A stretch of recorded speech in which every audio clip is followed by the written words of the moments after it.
किसी ने बहुत सुंदर बात कही है कि जिंदगी में सच्ची ताकत वो है जब आपके पास कुछ न हो फिर भी आपका मन शांत हो, क्योंकि जिसके पास संतोष है उसके पास सब कुछ है।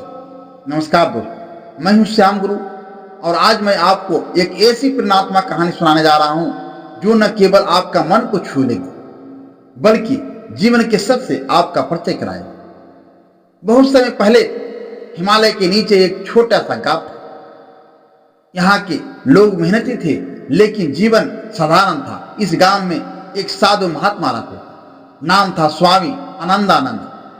गांव के लोग उन्हें बहुत मानते थे।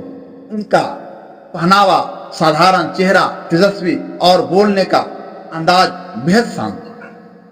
उनके पास न कोई धन दौलत थी, न कोई बड़ा आश्रम, न सैकड़ों अनुयायी, बस एक छोटा सा मिट्टी का कुटिया, एक बांस की बनी चट्टाई और एक मिट्टी का प्याला, यही उनकी सारी संपत्ति थी।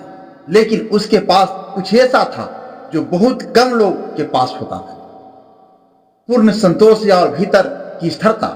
गांव में उनका एक शिष्य भी रहता था, उम्र में जवान, दिल का साफ और गुरु जी का बहुत आदर करने वाला। वह रोज सुबह सुबह पहाड़ों से लकड़ी लाता, पानी भरता और गुरु जी के लिए बाजार से फल सब्जी लाता।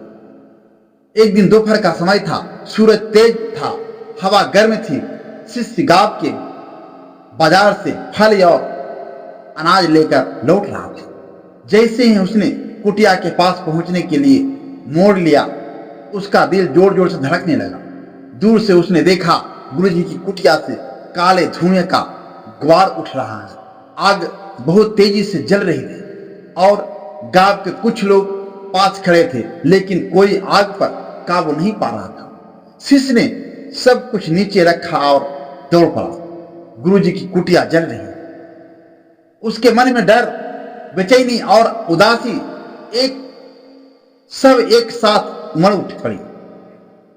वो दौड़कर पानी लाने की सोच ही रहा था कि एक बुजुर्ग गांव वाले ने कंधे पर हाथ रखा और कहा, बेटा मत भाग, अब इससे बचाना नामुमकिन है। शिष्य के पांव वहीं रुक गए, उसकी आंखों में आंसू आ गए।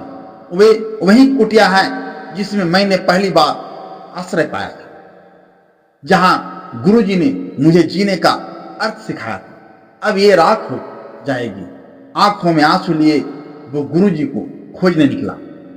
गुरुजी पास के पीपल के पेड़ के छाव में ध्यान मग्न बैठे थे। शिष्य हाँफते हुए बोला, गुरुजी बहुत बुरी खबर है।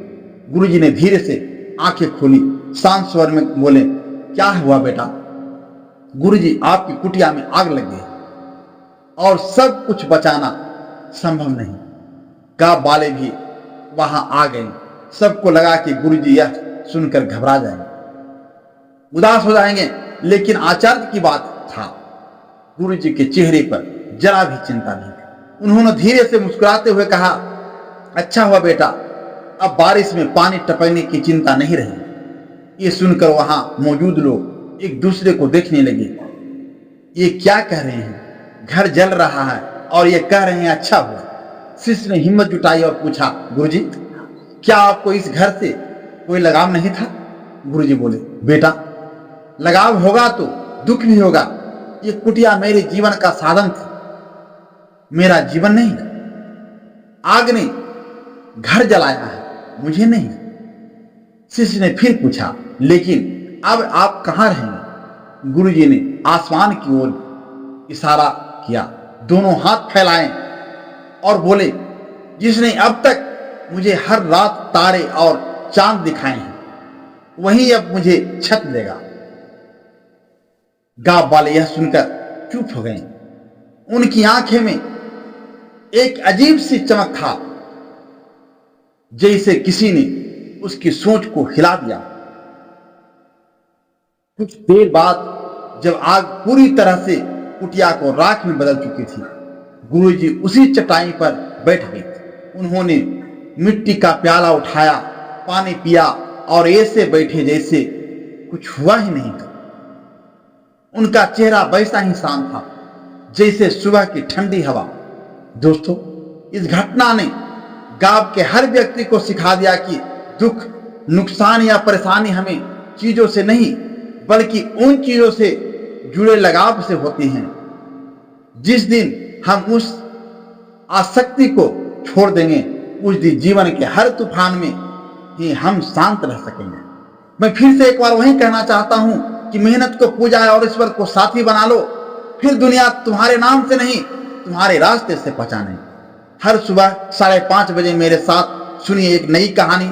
आपकी दुआओं और साथ से यह कहानी आप तक पहुंचे।